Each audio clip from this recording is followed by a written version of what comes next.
రాష్ట్ర మాజీ మంత్రి వైసీపీ సీనియర్ నేత జోగి రమేష్ ను అక్రమంగా అరెస్టు చేయడం కూటమి ప్రభుత్వ డైవర్షన్ పాలిటిక్స్ లో భాగమని కర్నూలు జిల్లా ఆలూరు ఎమ్మెల్యే బూసిన విరూపాక్షి విమర్శించారు. స్థానిక విశ్రాంత భవనంలో ఆయన మీడియాతో మాట్లాడుతూ మొంతా తుఫాన్ కాశీబుగ్గ ఘటనలో ప్రభుత్వ వైఫల్యాలను ప్రజల నుంచి దృష్టి మళ్లించడానికి బీసీ వర్గానికి చెందిన జోగి రమేష్ ను అరెస్టు చేశారన్నారు. ప్రజలకు ఇచ్చిన సూపర్ 6 హామీలను నెరవేర్చకుండా రెడ్ బుక్ లో భాగంగానే వైసీపీ నేతలపై కక్ష సాధింపుతోనే అక్రమ కేసులు పెట్టి అరెస్టులు చేస్తున్నారన్నారు. కల్తీ మద్యం తాగి చనిపోయిన కుటుంబాలను కూడా ఈ కూటమి ప్రభుత్వం న్యాయం చేయలేకపోయిందన్నారు.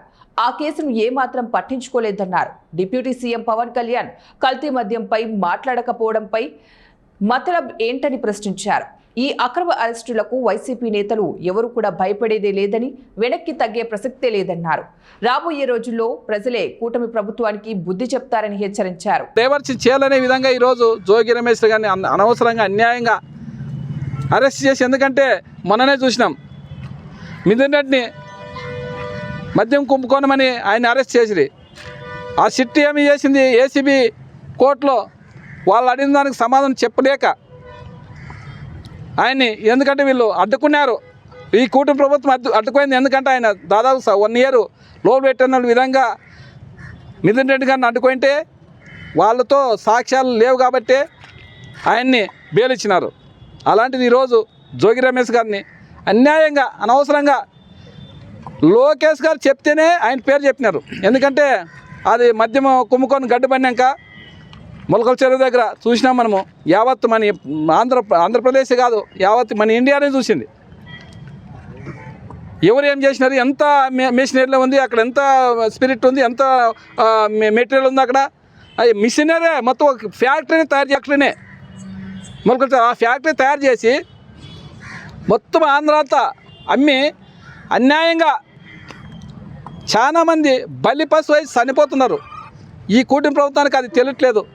ఎందుకంటే తాగుతున్నారు, చనిపోతున్నారు అనే విధంగా అది చూస్తున్నారు తప్ప మీ స్పిరిట్ తాగే ఈరోజు ప్రతి గ్రామంలో సామాన్యమైన ప్రజలు చనిపోతున్నారంటే మీ స్పిరిట్ తాగినే దొంగ రవాణా చేసిన మద్యంని తాగే ఈరోజు అందరు చనిపోతున్నారు. ప్రతిదీ మీరు ఇది మాత్రము ఈ జోగి రమేష్ గారిని అనవసరంగా అరెస్ట్ చేసినారు. ఖచ్చితంగా మీకు ఆ పాపము ఖచ్చితంగా మీకు చుట్టుకుంటుంది. ఈ చంద్రబాబు నాయుడికి ఈ పవన్ కళ్యాణ్ మళ్ళీ ఏం చేస్తున్నాడో తెలియదు, కానీ మళ్ళీ ఎంత డబ్బు తీసుకుంటున్నాడో, ఎంత నెలకి ఎంతగా ఆయనకి ఈ కుంభకోణంలో ఎంత ముడుతుందో తెలియదు, కానీ ఆయన ఆడ నోరు ఇప్పడం లేదు. ఆయన ఒక 21 ఎమ్మెల్యేలు గెలిచిన ఒక ఈ డిప్యూటీ సీఎంగా వీళ్ళు ఏం చేసినా ఏడే కానీ నోరు మెదపలేదు పవన్ కళ్యాణ్ గారు. మళ్ళీ ఏం చేస్తున్నాడో, ఎంత డబ్బు తీసుకుంటాడో మాకు అర్థం కావట్లేదు. కానీ ప్రజలు మాత్రం ఖచ్చితంగా గమనిస్తున్నారు. మన అన్యాయంగా 19 ప్రాణాలు పోయినాయి మన చిన్నటేకూరు దగ్గర.